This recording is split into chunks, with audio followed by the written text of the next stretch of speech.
안녕하세요 여러분, 성공합시다. 드디어 오늘 태풍이 상륙해서 비가 엄청 쏟아지고 있는데요, 모두에게 비 피해가 없었으면 좋겠네요. 자, 오늘은 드디어 창세기 12장 이스라엘의 역사, 하나님께서 이 땅에 또 하나의 나라를 세우시는 것을 우리가 볼 것인데요, 그 하나님의 나라 건설을 통해서 우리는 이 땅에서 어떻게 살아야 되는지, 하나님은 우리에게 왜 또 다른 시작을 하게 하시는지 알아보도록 해요. 사실 오늘 창세기 12장 1절에서부터 3절까지 이야기는 너무 중요한 이야기예요. 우리 삶의 큰 기준이 되는 말씀이거든요. 이것이 항상 우리 삶에 분명하게 서 있을 때 우리는 세상의 급류에 휩쓸려 가지 않고 살 수 있어요. 또 우리 삶을 해석하며 살 수 있어요. 자, 본문 속으로 들어가 보도록 할게요. 1절, 주님께서 아브라함에게 말씀하셨다. 너는 내가 살고 있는 땅과 내가 난 곳과 너희 아버지의 집을 떠나서 내가 보여주는 땅으로 가거라. 자, 여기서 주어가 누구죠? 네, 맞아요. 하나님이세요. 이 사실이 사실 우리에게 너무나 큰 소망이에요. 하나님은 아브라함에게 보여줄 땅으로 가라고 하세요. 우리가 지난 시간에 살펴본 것 같이 아브라함은 갈대아 우르라는 곳에 살고 있었어요. 우르는요, 메소포타미아 문명의 발달한 도시 중에 하나였어요. 그 엄청난 문명과 문화를 누리고 살던 아브라함에게 떠나라는 거죠. 또 하나는 그 도시 자체가, 그 메소포타미아 문화 자체가 우상 숭배하는 문화가 되었어요. 그러니까 아브라함은 그게 잘못인지도 모른 채 그냥 문화니까 자연스럽게 그 문화 속에서 우상 숭배하는 삶을 살고 있었어요. 그러던 어느 날 하나님께서 아브라함을 택하셨고 아브라함을 통해서 원대한 하나님의 꿈을 이루어가기 시작하셨어요.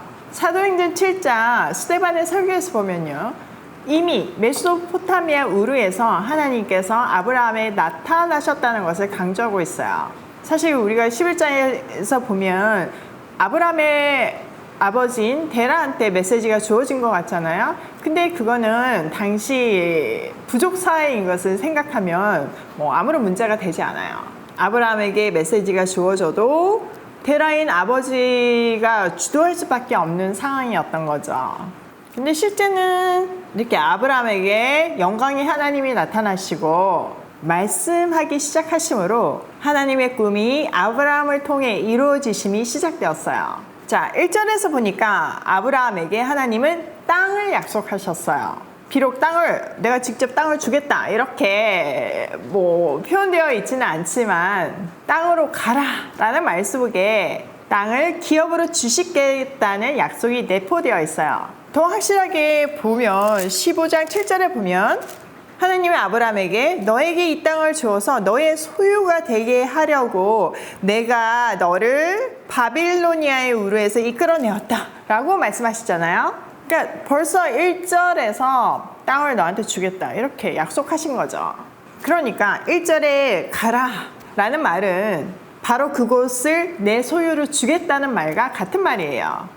얼마나 큰 은혜가 되는 말씀인가요? 하나님이 뭔가 우리에게 시키실 때 이미 그거를 성취할 수 있는 그 약속까지 포함되어 있다는 뜻이잖아요. 그러니까 가라라는 명령에는 주신다는 약속이 포함되어 있다는 걸 절대로 잊어버리시면 안 돼요.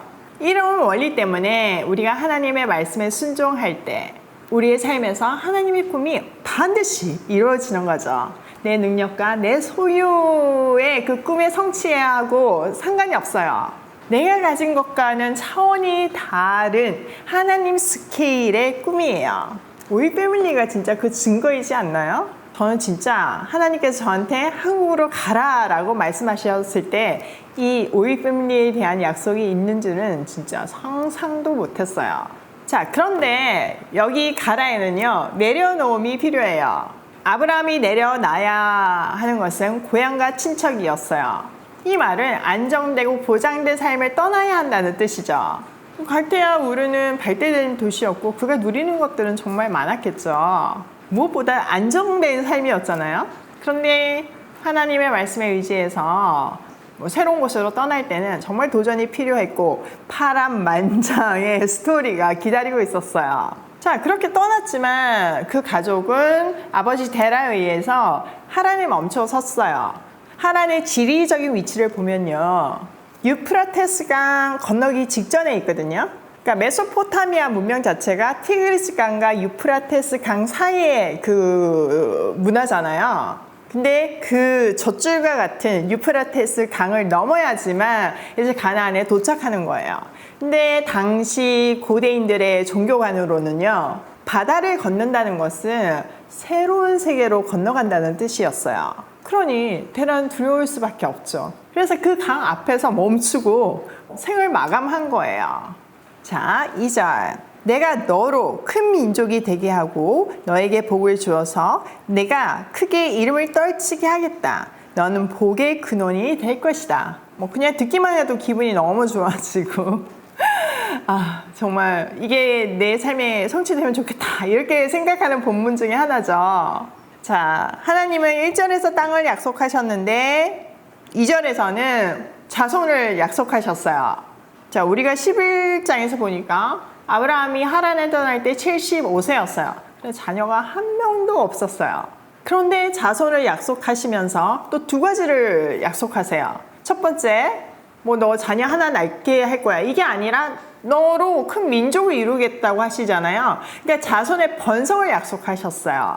두 번째는 복이 될 것이다 라고 말씀하셨잖아요. 이 말씀을 통해서 그의 자손이, 그의 후손이 언약의 상속자가 될 것이라는 것을 약속하신 거예요. 자, 3절. 너를 축복하는 사람에게는 내가 복을 베풀고 너를 저주하는 사람에게는 내가 저주를 내릴 것이다. 땅에 사는 모든 민족이 너로 말미암아 복을 받을 것이다. 와, 그냥 아멘이 절로 나오는 또 다른 구절이죠.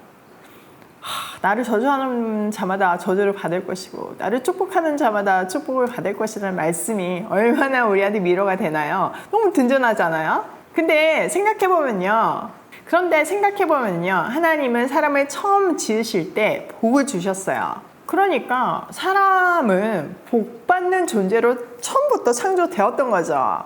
그런데 너무 안타깝게 죄로 인해서 이 복이 거두어져요. 근데 그게 끝이 아니라 이렇게 아브라함을 통해서 다시 복이 시작되는 거예요. 복이 다시 회복되는 거예요. 이 복은 아브라함뿐만 아니라 아브라함의 후손에게까지 약속되어지잖아요. 그러면 영적인 아브라함의 후손인 우리에게도 이 복이 약속되어진 거예요. 또 너무나 감격스러운 것은 이 복은 그 자손뿐만 아니라 모든 민족, 모든 사람이 받게 될 복이래요. 여기서 우리는 선교적 사명을 다시 한번 확인하게 되는 거죠. 자, 그러면 우리가 여기서 복의 개념을 정확하게 알아야지만 혼선이 안 생기는데요. 자칫 잘못하면 하나님을 믿으면 무조건 복 받을 거야, 이렇게 생각할 수 있잖아요. 네, 맞아요. 복 받아요. 근데 그 복의 의미를 정확하게 알지 못하면 혼선이 생긴다는 거예요. 자, 성경에서 보면요, 복은요, 물론 물질적인 복을 말할 때도 있어요. 하나님이 자녀에게 물질적인 복을 축복으로 주시기도 하시죠. 그런데 그건 필수 조건은 아니에요. 하나님이 필요하실 때 물질적인 축복을 주시는 거예요. 그렇기 때문에 내가 지금 계속 망하고 사는 것이 너무 척박하다, 나는 하나님한테 저주를 받았다, 이렇게 말할 수 없다는 거죠.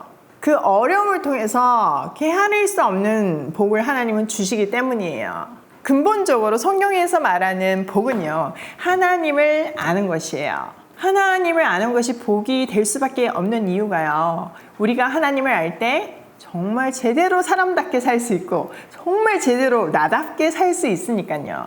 나를 지으신 분이 하나님이시잖아요. 그러니까 그분께, 나를 지으신 분께 내가 어떻게 살아야 되는지를 묻고 길을 알려달라고 말할 수 있는, 요청할 수 있는 특권을 누리고 사는 거잖아요.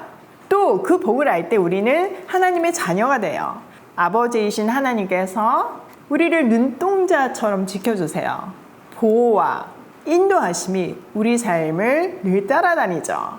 또 세상적인 눈으로는 정말 아무것도 아니고 정말 한숨밖에 안 나오는 그런 상황이라 할지라도 은혜 안에서 사는, 그래서 세상에 알 길이 없는 그 부요함과 사랑 속에서 사는 삶 자체가 복이에요. 저는 제가 그 삶을 경험했잖아요. 그래서 정말 확실하게 그게 복이라고 말할 수 있어요. 자, 이렇게 이 짧은 3절 안에 엄청난 내용들이 담겨 있어요. 또 하나님 나라를 이루기 위한 국가의 3요소가 다 들어있어요. 여러분, 국가의 3요소가 뭔가요?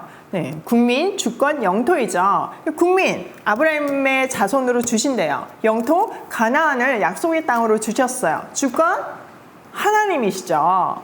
이 3절에 복에 함축되어 있어요. 하나님의 통치권, 하나님의 통치 아래 살 수 있는 복을 주셨잖아요. 새벽에 이 세 절을 묵상하는데 정말 가슴이 웅장해지더라고요. 그리고 지금까지 이끌어오신 그 은혜의 감격에 가슴이 정말 몽골몽골해지더라고요. 아마 여러분들도 지금 이 말씀을 통해서 각자 주시는 특별한 은혜들이 있을 거예요. 저도 사실 미국에서 하나님을 제대로 알지 못할 때, 이제 막 알기 시작할 때 하나님이 강권적으로 한국으로 가라 라는 말씀을 주셨어요.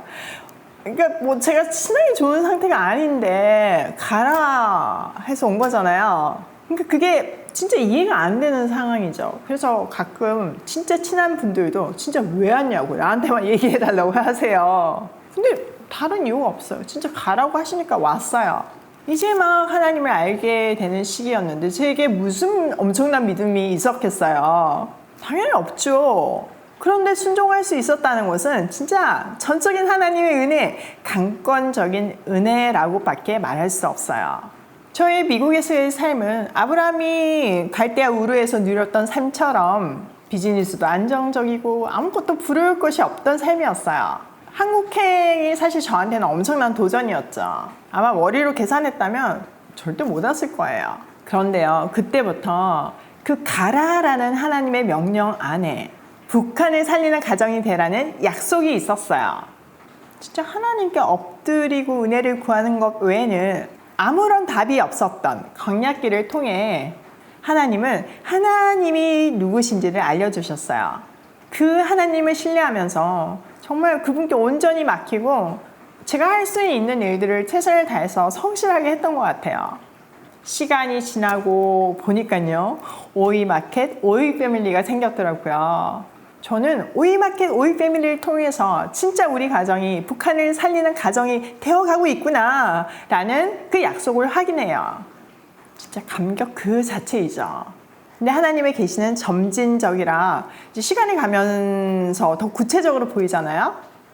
지금 와서 보니까 그 북한을 살리는 그 사명은 우리 가정뿐만 아니라 오이 패밀리의 사명인 것을 알게 하셨어요. 그러니까 오이 패밀리라는 거대한 가족을 붙여주시고 그 오이 패밀리들에게 이 땅의 고아들을 돌보라는 사명을 주셨어요.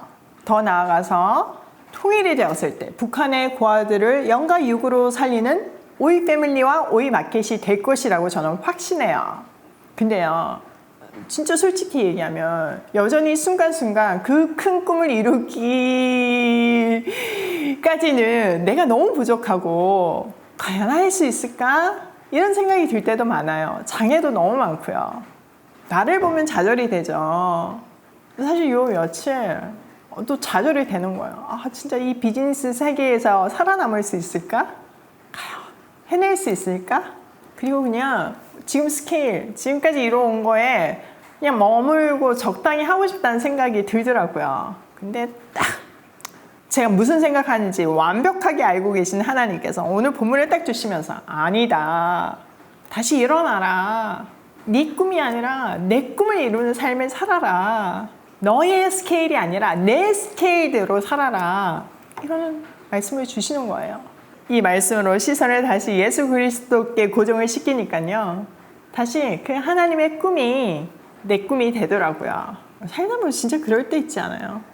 너무 내가 바보 같고 한없이 약해 보이고 주신 사명을 감당하기엔 턱없이 능력 부족이고 그런 생각 속에 갇힐 뻔한 이 순간에 하나님께서는 다시 등을 두들겨 주시면서 너 부족한 거 내가 다 알아.